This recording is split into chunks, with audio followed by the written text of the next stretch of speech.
اللہ الرحمن الرحیم۔ فلسطین میں عظیم معرکہ کا دوسرا مرحلہ چل رہا ہے۔ جاسوس لوگ اپنی جگہ پر تھے کہ صحابہ کرام وہاں پہنچ گئے۔ خالد رضی اللہ عنہ نے بلند آواز سے فرمایا، ان لوگوں کو پکڑ لو۔ مسلمان جپٹے اور 2 آدمیوں کو قتل کیا اور 4 کو گرفتار کر لیا۔ خالد نے ان سے سوال کیا، انہوں نے جواب دیا کہ ہم دیر الفقیر وغیرہ علاقوں سے تعلق رکھتے ہیں۔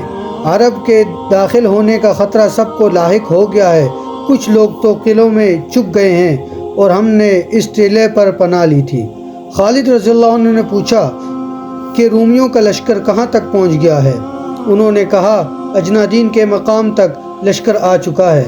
اجنادین میں تمام لشکر اور تمام مفرودین لوگ اکٹھے ہو گئے ہیں اور وہاں سے ایک سردار رسد لینے کے لیے ہمارے پاس آیا ہے اور انہوں نے خچروں اور گدھوں کو سامان لے جانے کے لیے اکٹھا کیا ہے، مگر وہ اس سے بھی ڈرتے ہیں کہ کہیں عرب ہم کو پا نہ لے، اور وہ لوگ جانے کے لیے تیار ہیں۔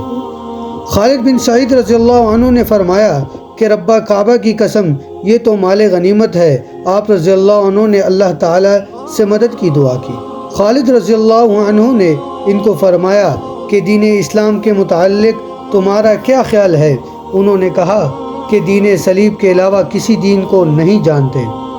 ہم زراعت پیشہ لوگ ہیں، ہمارے قتل میں کوئی فائدہ نہیں۔ حضرت خالد رضی اللہ عنہ نے چاہا کہ ان کو چھوڑ دیں، مگر لوگوں نے فرمایا کہ ان کو اس شرط پر چھوڑ دیا جائے کہ یہ لوگ ہماری رہنمائی کریں تاکہ ہم مقام رسد تک پہنچ جائیں۔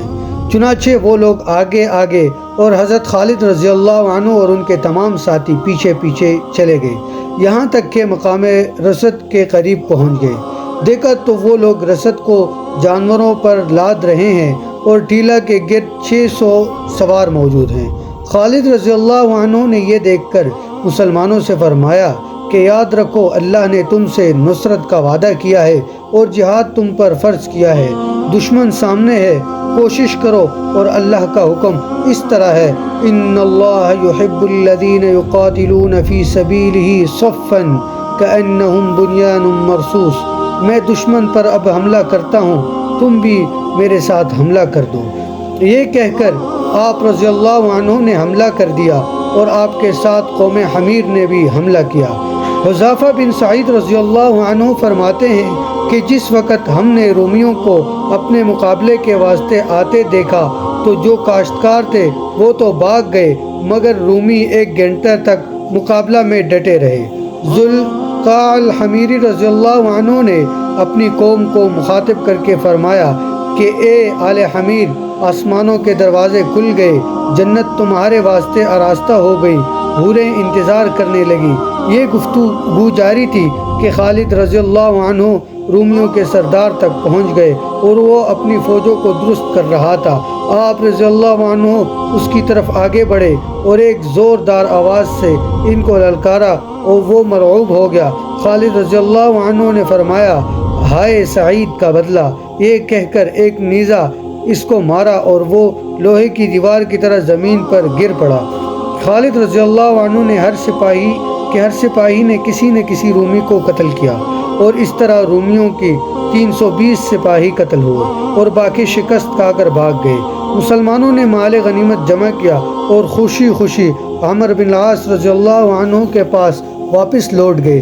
ان تمام احوال سے حضرت ابوبکر صدیق رضی اللہ عنہ کو باخبر رکھا جا رہا تھا اور مال غنیمت کا حصہ بھی بھیجا جا رہا تھا۔ حضرت ابوبکر رضی اللہ عنہ نے عامر دوسی رضی اللہ عنہ سے پوچھا کہ ابو عبیدہ رضی اللہ عنہ کہاں ہیں؟ انہوں نے کہا کہ ابو عبیدہ رضی اللہ عنہ ابھی تک حدود شام میں پڑاؤ کیے ہوئے ہیں اور اندر ملک میں اس وجہ سے داخل نہیں ہو سکے کہ ان کو اطلاع ملی ہے کہ اجنادین میں ہرقل نے بے تحاشا لشکر جمع کیا ہے اور اس بات کا خطرہ ہے کہ کہیں دشمن ہم پر غالب نہ آ جائیں۔